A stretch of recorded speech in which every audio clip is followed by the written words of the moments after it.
Hey everyone, it's Matthew. Welcome to another episode of MMA and Coffee. On this episode, it's UFC 196 predictions.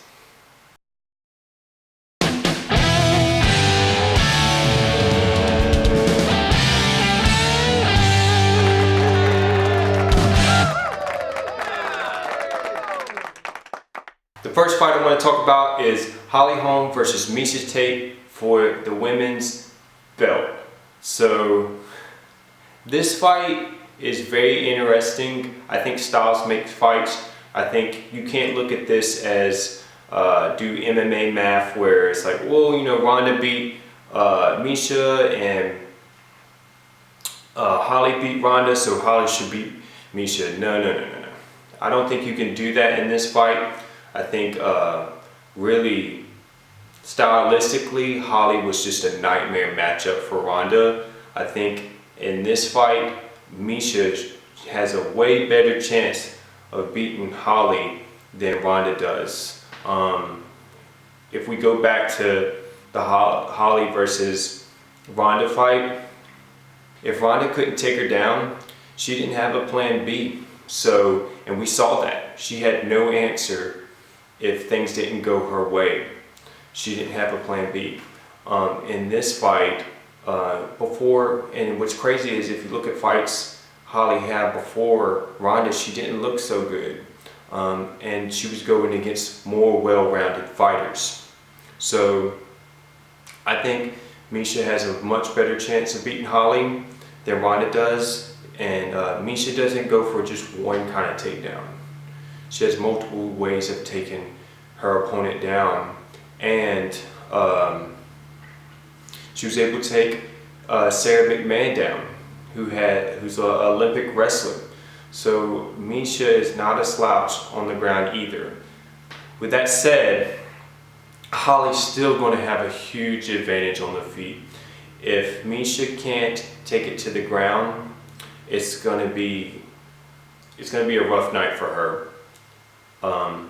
At the same time, I do feel like Miesha is going to have a better chance of making the fight dirty and getting in Holly's face and turn it to a grappling match either against the cage or take her down or whatever.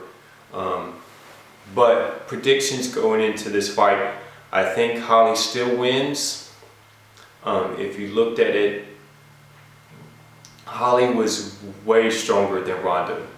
I don't know if that was because Ronda wasn't training as hard. I don't know the situation, but one fact is Holly was way stronger, and Ronda was able to outmuscle a lot of her fighters, a lot of the fighters she fought, including Miesha. So I do give Holly the strength and size advantage, of course the striking advantage, but for me, I think Miesha is just a little bit more well-rounded. She's not so one-dimensional that if you stop one thing that she's just going to crumble. It should be a good fight, but I'm going to say Holly by decision. Alright, moving on to the main event, Conor McGregor versus Nate Diaz. The fight was supposed to be Dos Anjos for the lightweight belt. He got hurt like 2 weeks before the fight, so now we got Nate stepping in. This should be a fun fight for the fans.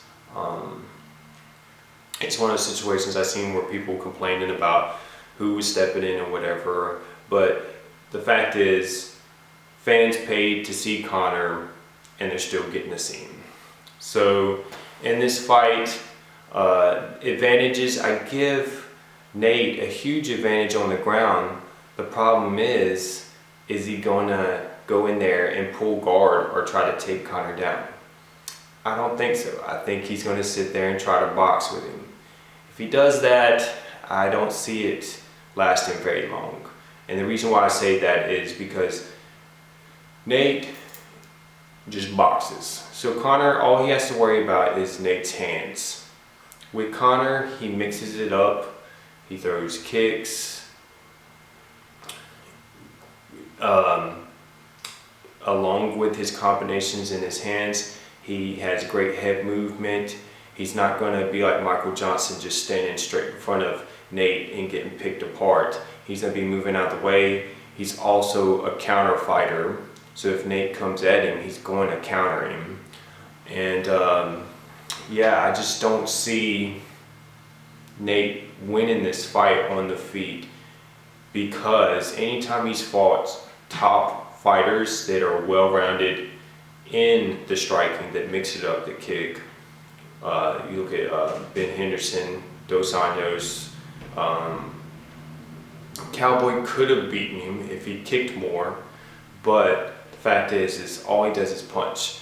And so because of that, I don't see it lasting very long. If he would pull guard and try to submit Conor, then it gets really interesting. But he's not going to do that. He's going to want to stand with him. And with Conor, we were seeing him knock out featherweights with the left hand, and that's him depleting himself. So I can only imagine if he's eating, he weighs more, he's going to have more power in that left hand. So I could see kick to body, punch to body, or uppercut. And my prediction is Conor's going to win this via TKO. He's going to hurt Diaz, and then he's going to finish it. Anyways, that's what I thought about the fight. One thing that's interesting though is Nate does have a reach advantage, so we are going to see how well Conor handles that.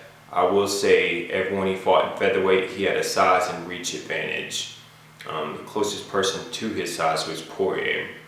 And so in this fight, we're going to see how he handles the distance.